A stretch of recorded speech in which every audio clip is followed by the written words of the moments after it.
lórí TikTok nígbà àkíngbádùn íńtánẹ́ẹ̀tì yẹn máa ń rò lọ every time kódà àwọn fámìlì mi délé gan mọ̀ bàbá màsá níyàwó Oríyọmí Hamzat ìgbàmú dágbére pé mò ń lọ́wọ́ believe mo gbọ́n sórí live video pé mo lọ sọ́dọ̀ Aláàjì Oríyọmí ẹ̀ẹ́dẹ̀ ní ṣubú lágbára náà ó pẹ́ lọ́wọ́ yín ò ẹ ṣé gan. Thank you so much. Èyí tó kù nísìnyí òun ni table by table ni ó dà pé Aláàjì kan máa lọ sí table kankan àní bàbá bẹ̀rẹ̀ sí rọ́pò ní dàbí ká máa wá ẹ jẹ́ ká máa wá torí bíbà yìí. Ẹ jẹ́ kó máa wá torí kó lè yọ nínú kámẹ́rà. Mọ́mí ní ọ̀dọ̀ wa péyàn bá ṣòkú àgbà àbí ń sọmọ lóko àbí ń ṣe wẹ́dìnì mo bọ́ bọ́lọ́bì lè ṣe é kíyàn ń kí wọn kì í kúnlẹ̀ ẹ ṣe wọn wọ́n lè padà wá jẹ́ ń kí wọn kì í ná.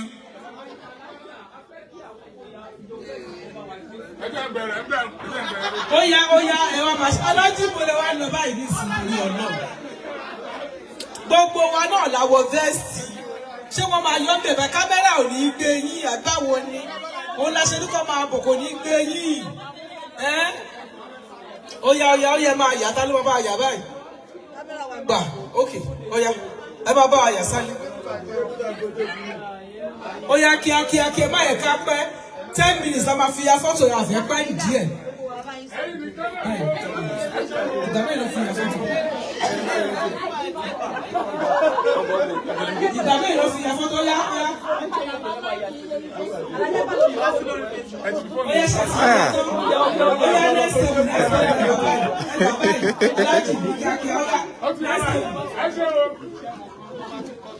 Sorry. Yeah, live. Live.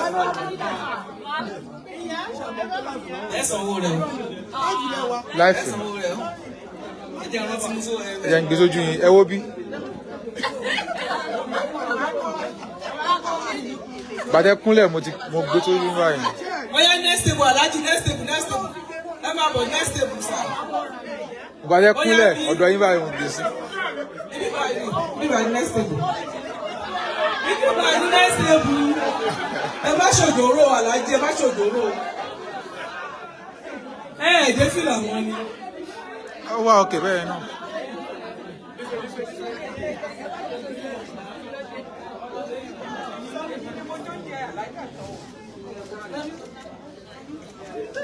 Ẹ rí bíbá yìí ẹ gbà.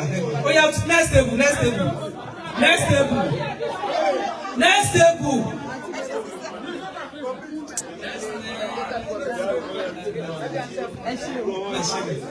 Next table yá. Oríyọmí. Ó yá next table. Ó yẹ ìkọ́jú sí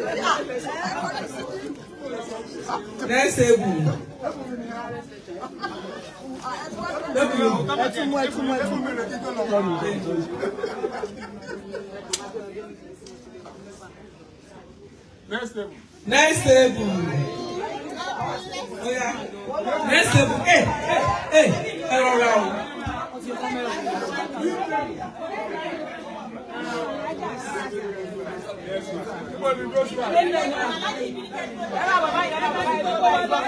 ẹ bá ń fà tí ní ọ̀nà yẹn o àti ìfẹ́ pásítà o alájàkà sórí. Wọ́n pè. Wọ́n mi pè.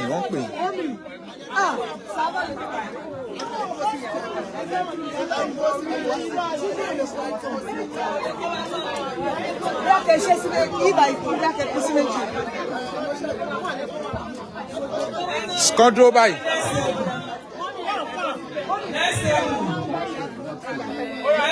Ẹ máa bọ̀ ń bí mà, ẹ máa bọ̀ lẹ́gbẹ̀ẹ́ yìí.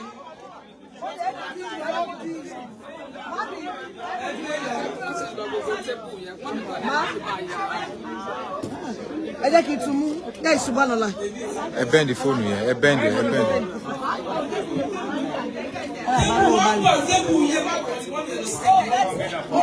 Nígbà tí èmi yà ti wọ́n ẹ̀ tó dá ẹ̀yin tó wọ́n yà tó dá. Aláàjì ẹ máa bọ̀.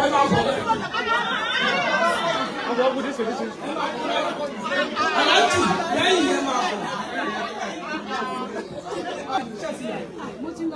Ẹ máa bọ̀.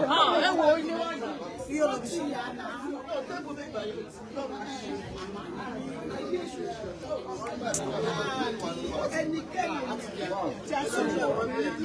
Ó wọ́n ti. Tí a bí jáde, ohunkóhun tó bá yàtọ̀ sí ìfẹ́ Ọlọ́run alààyè tí Ọlọ́run fún ní ká máa fẹ́ràn ara wa tó bá ro ibi sí ní ìyàpadà sórí ẹ̀. Back to center ní orúkọ Jésù. Bí Ọlọ́run ti bẹ tí ẹ̀mí rẹ̀ ń bẹ, gbogbo ojú tó bá ti ń rí ní báyìí, ó máa nífẹ̀ẹ́ nínú. Òkè lẹ́ máa lọ lórúkọ Jésù. Bẹ́ẹ̀ ṣe ń ṣiṣẹ́ ẹ̀ ní fọmọ ṣiṣẹ́, ẹ̀ ní fìyàwó ṣiṣẹ́, ẹ̀ ní fi èmi ní ṣiṣẹ́. Ọlọ́run máa mú ojú àbò láyé níkà ní.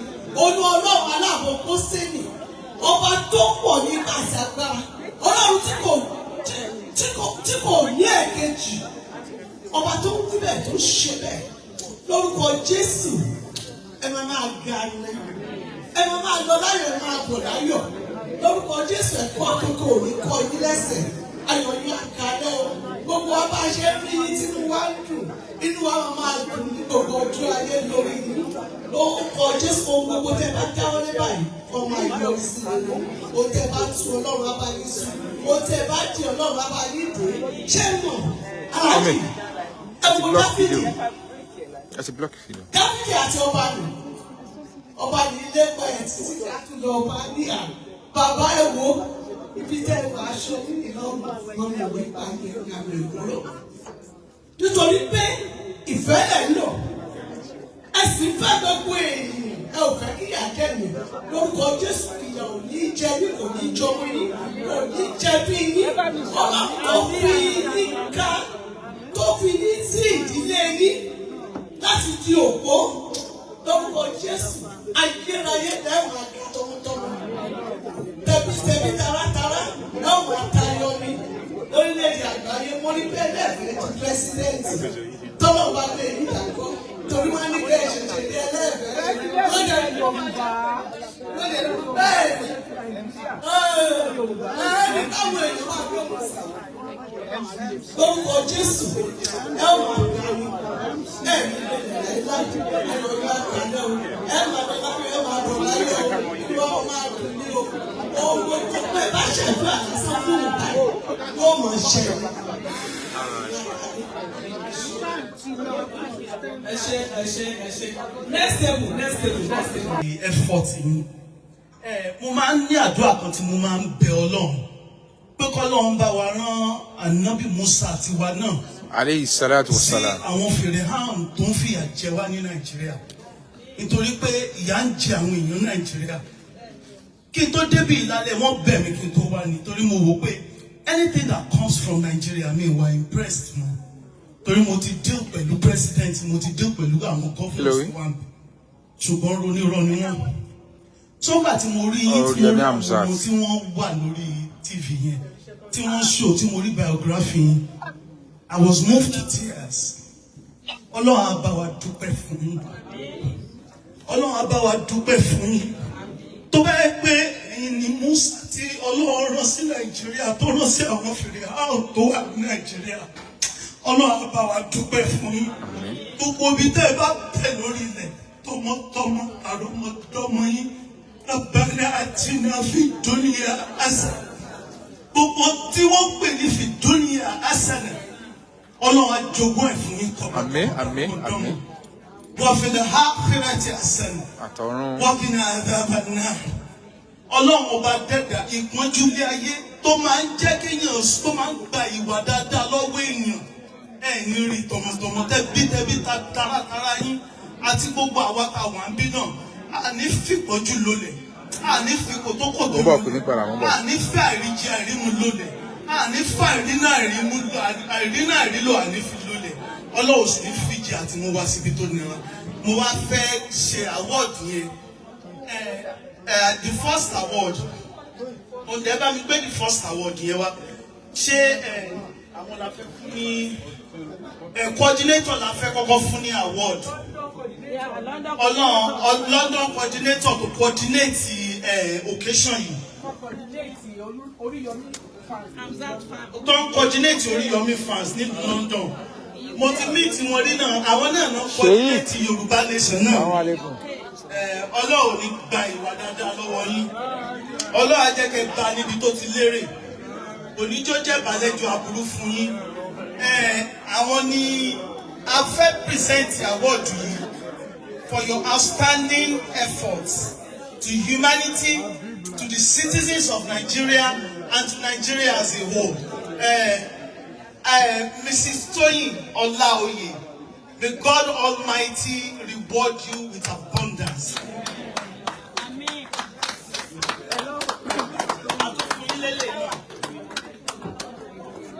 Hello.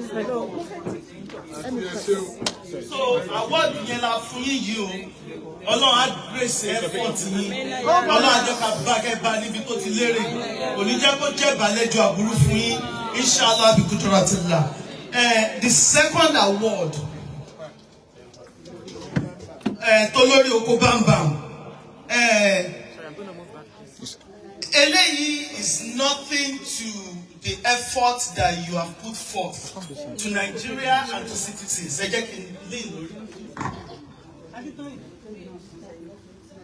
Yeah.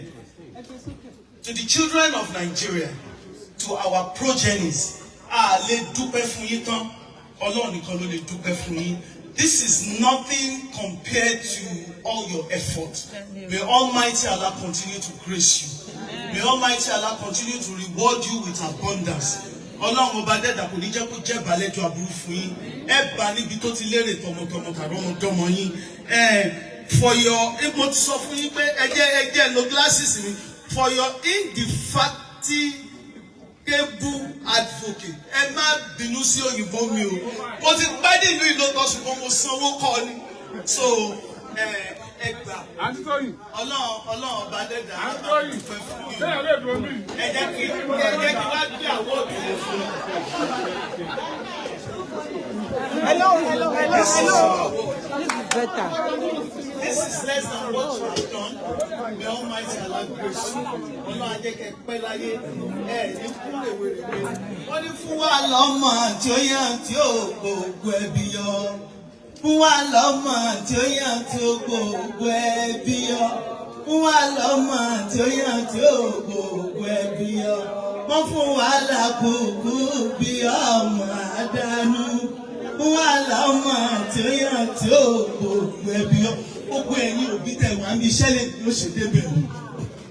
Òbí tó bá ń kọ́ mẹ́ lẹ́bọ̀ ṣíṣe ọmọ yìí ò ní yàn kò ní gbogbo ẹbí yọ. Eléyìí ọmọ tó yàn tó gbogbo ẹbí yọ ni Ọlọ́run ó ṣe gbogbo àwọn ọmọ wa lọ́mọ alálùbáríkà yóò ṣe wọ́n ní kútùbù yóò ṣe wọ́n lólóríire. Thank you so much. I wish I could hug you. No, I grace effort. The Almighty Allah reward you. Ṣé mo dúpẹ́? Sunday sọ̀kalẹ̀ ẹjọ́ ẹ jẹ́ kí everybody wọ́n sọ̀kalẹ̀ Come this side. Yàtọ̀ sí ọ̀wọ́ aláwọ̀ ẹjọ́ ẹ sọ̀kalẹ̀ torí tọ́lọ́wọ́ ọba. Ẹjọ́ ẹ sọ̀kalẹ̀ nítorí tọ́lọ́wọ́ ọba. Ẹjọ́ ẹ sọ̀kalẹ̀ yàtọ̀ sí ọ̀wọ́ aláwọ̀ ẹjọ́ ẹ sọ̀kalẹ̀. Ẹ jẹ́ ká fa àyà fọ́tò tó máa yà fọ́tò ẹ jẹ́ ká fa àyà fọ́tò ẹ ní sùúrù. Ẹ dúró ẹ jẹ́ kó máa yà fọ́tò. Ó yá ẹ ṣe àfi ọwọ́ tí Ànábì Muhammad sallallahu alaihi wasallam àfi wọ àfa àwọn ṣẹ̀ṣẹ̀ dé ni salamu alaikum àfa mi. Ó yá aláwọ̀ àwọn méjì yẹn kẹ̀kẹ́ jẹ́ kó ya fọ́tò mi sí àwọn méjì yẹn. Ó ga jù evangelist Tóyìn Ọláoyè the UK coordinator Àdìjátù Kúbúré. Ó ga jù Allahu Akbar. Ó yá wa coordinator kejì. Ó yá wa coordinator méjèèjì tó. Àǹtí Bísí ẹ̀yin dà. Àǹtí Bísí ẹ máa bọ̀ máa. Àwọn amúgbálẹ́gbẹ̀ẹ́ coordinator. Àǹtí Bísí. Ó yá Àǹtí Bísí dà. Àǹtí Bísí ẹ máa bọ̀. Àǹtí Bísí dà. Abi you dey shy? Ó yá.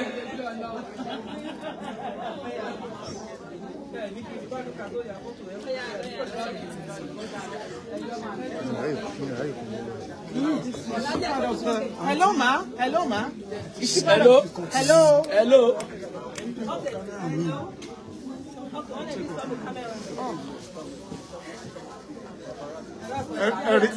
Ó yá gbogbo. Ẹ mú wá. Ẹ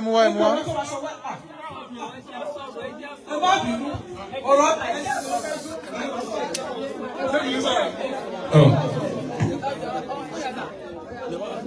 mo dúpẹ́ lọ́wọ́ ẹ̀yin ìyá mi ẹ̀yin bàbá mi tí ẹ fún mi ní àwọ́dù yìí.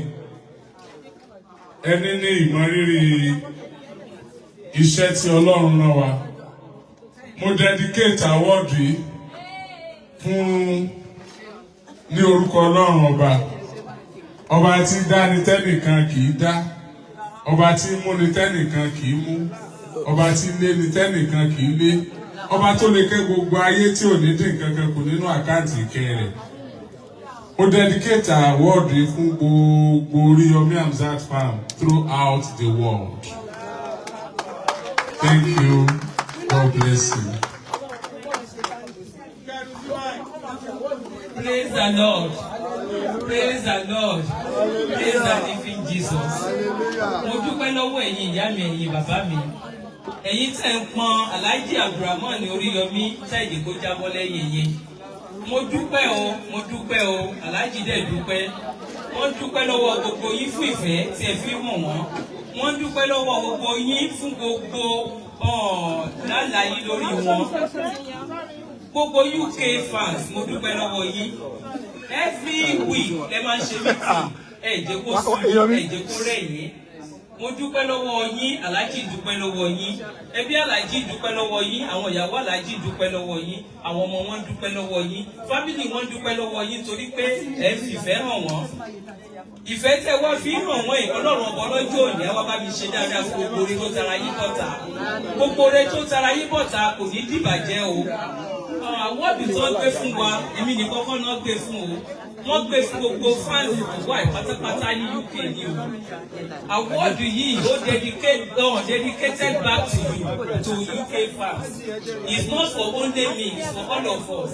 So we are very grateful for the love, for the prayers and everything upon Alhaji Abdulrahman Oríyọmí Hamzat. So adúpẹ́ àfi àkókò àfi dúpẹ́ lọ́wọ́ gbogbo yín. Holy Ghost Christian Center adúpẹ́ lọ́wọ́ yín fún àlékún tẹ̀ gbà wá. Bàbá mi pásítọ̀ Olúmídé Adéyínẹ̀ká adúpẹ́ lọ́wọ́ yín o fún àyè tẹ̀ fún.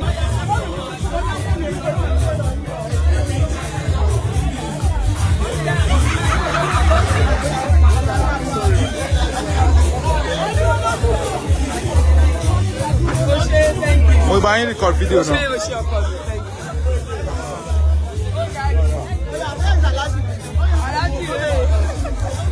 Mo ti gbà kí mo fóònù mi lẹ́ńbẹ̀ yẹn o. Mo ní mi ìrántí pé mo fi fóònù mi lẹ́ńbẹ̀ yẹn wàhálà. Ọkùnrin rẹ̀. Mo ṣáà ń gbọ́ pé ẹnìkan fi fóònù lẹ̀ ó mú tẹ̀lé lẹ́ni irọ́ o fóònù mi rẹ̀. Ẹ àmọ́ ti.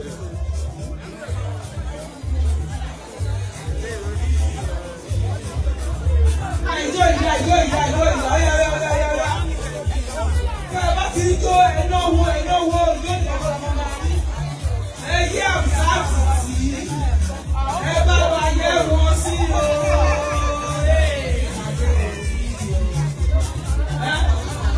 Ṣáàgbọ́ ó lé ayé wọn sí máa yẹ wọn sí.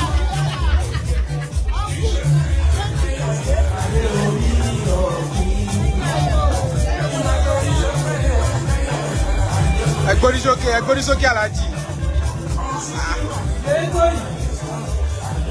Ajere.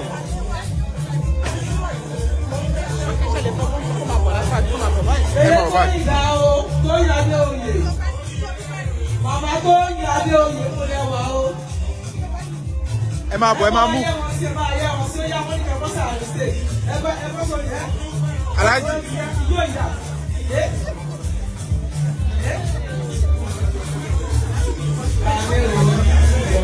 Alhaji, fídíò yìí kọ́ nìyí.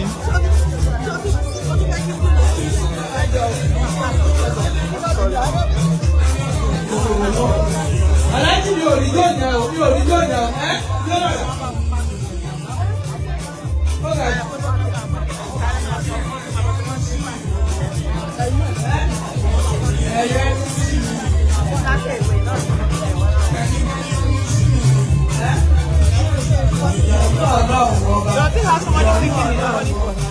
ìyọnú ọlọ́run